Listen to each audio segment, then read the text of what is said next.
TSMC just unveiled their A14 and A12 process nodes, angstrom-scale chips. The press ran the usual headlines about historic breakthroughs and the future of computing, and on the surface, sure, it sounds incredible. After all, we're literally building transistors at a scale of 10 atoms. 10. That's insane. Undoubtedly. But after all the engineering heroism, and after all those billions of dollars in R&D, the actual performance gain is about 6%. 6% more transistors per unit area. That's it. That's what you get at the absolute bleeding edge of material science and quantum mechanics in 2026. For decades, every new transistor generation gave you 30 to 50% improvement. That cadence is what powered the entire digital revolution. Mainframes to laptops, laptops to smartphones, smartphones to AI. Moore's Law was not just a prediction, it was basically gravity. You did not need a strategy. Physics did the work for you. Now, physics is fighting back, and the numbers show it. AI workloads are demanding roughly 100 times more compute every few years. And the best silicon process on Earth is delivering 6%. That gap is not a setback, it's a structural crisis, and it is reshaping every major decision being made in the chip industry right now.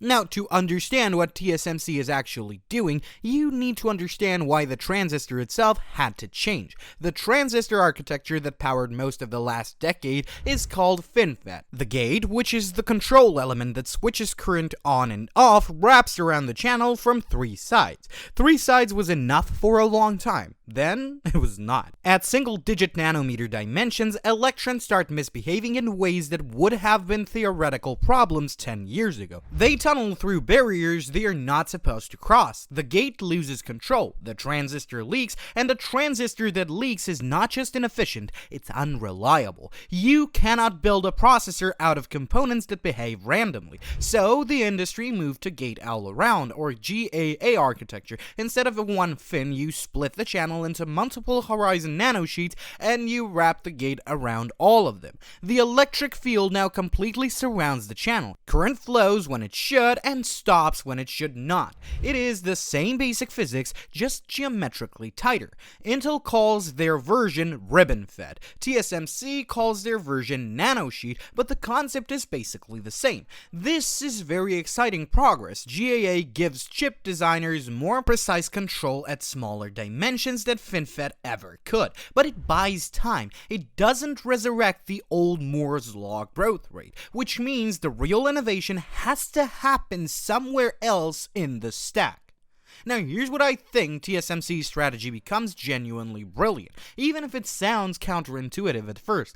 TSMC has made a very deliberate decision. The transistor is no longer the main lever. The system around it is. Think about what they're actually building. A standard EUV lithography machine can only expose one fixed rectangle of silicon at a time, which is about 26 by 33 millimeters. This is your theoretical chip size limit. That ceiling has defined chip architecture for years. TSMC's answer is to stop treating it as a ceiling and start treating it as a building block. They're moving towards mega chips that stitch together multiple compute dice, memory layers, and interconnect fabrics inside one enormous package. We're talking about systems spanning the equivalent of 14 reticle fields, with a roadmap pushing towards 40 reticle megachips. These are not chips anymore. They are chip systems. And this is where advanced packaging becomes the critical technology, not lithography. When you scale the system this aggressively, the bottleneck is not computation, it is communication. You have GPU tiles that need to talk to memory tiles at terabytes per second, continuously.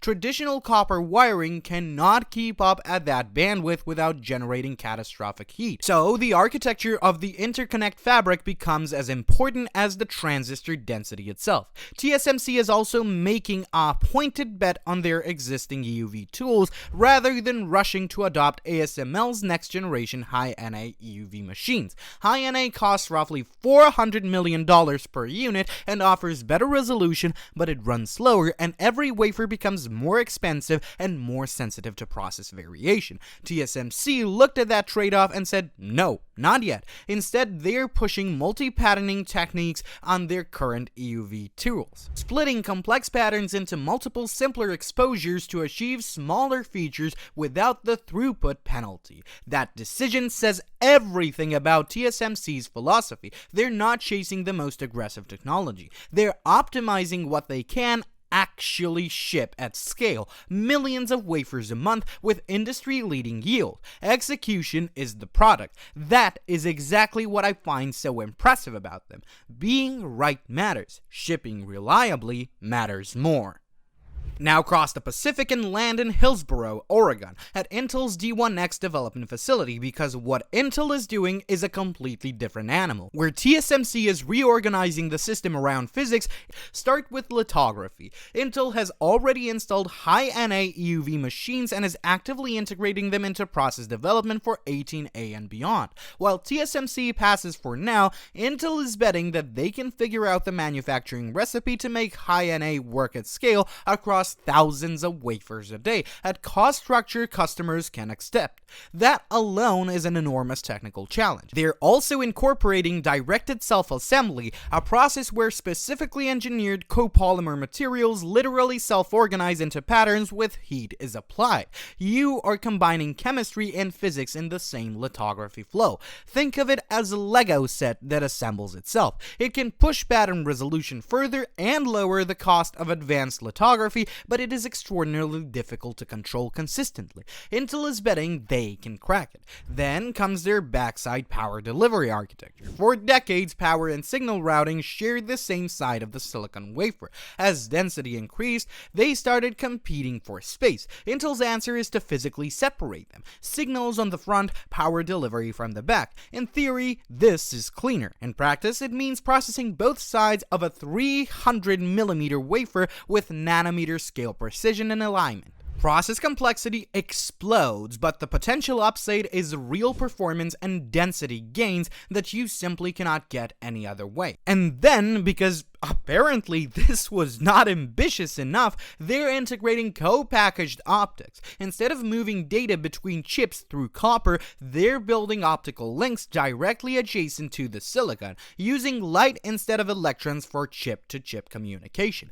In semiconductor manufacturing, the golden rule is do not change too many variables at once. Intel is changing almost everything at once. High-NA, DSA, GAA with RibbonFET, backside power, co-packaged optics. Each of these is a multi-year engineering project individually, and Intel is running them simultaneously inside one manufacturing flow. The upside case is real. Early 2026 saw the first Panther Lake chips on the 18A node being shipped, and AI demand structurally rewards whoever delivers the best compute per watt, because hyperscalers optimize for cost per token above everything else.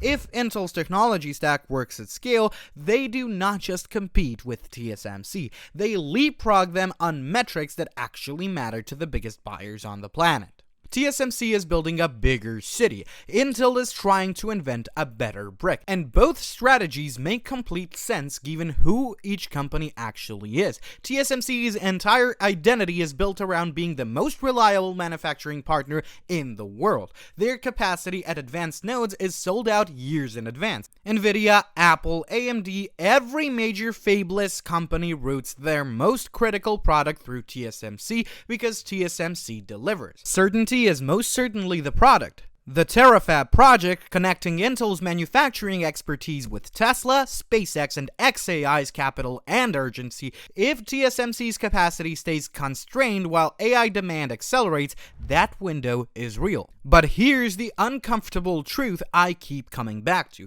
The metric that matters in this industry has shifted. It is no longer about who has the smallest transistor. It's about who can deliver the most compute at the lowest cost at a larger scale. That's the race, and on that metric, TSMC's operational excellence is a decade-long structural advantage that Intel has to overcome, not just with better technology, but with flawless execution on a timeline that the market will not wait for indefinitely. Technology alone has never been enough in semiconductors. You have to be right, and then you have to be able to repeat it 300,000 times a month without blinking. That second part is where this race actually gets decided.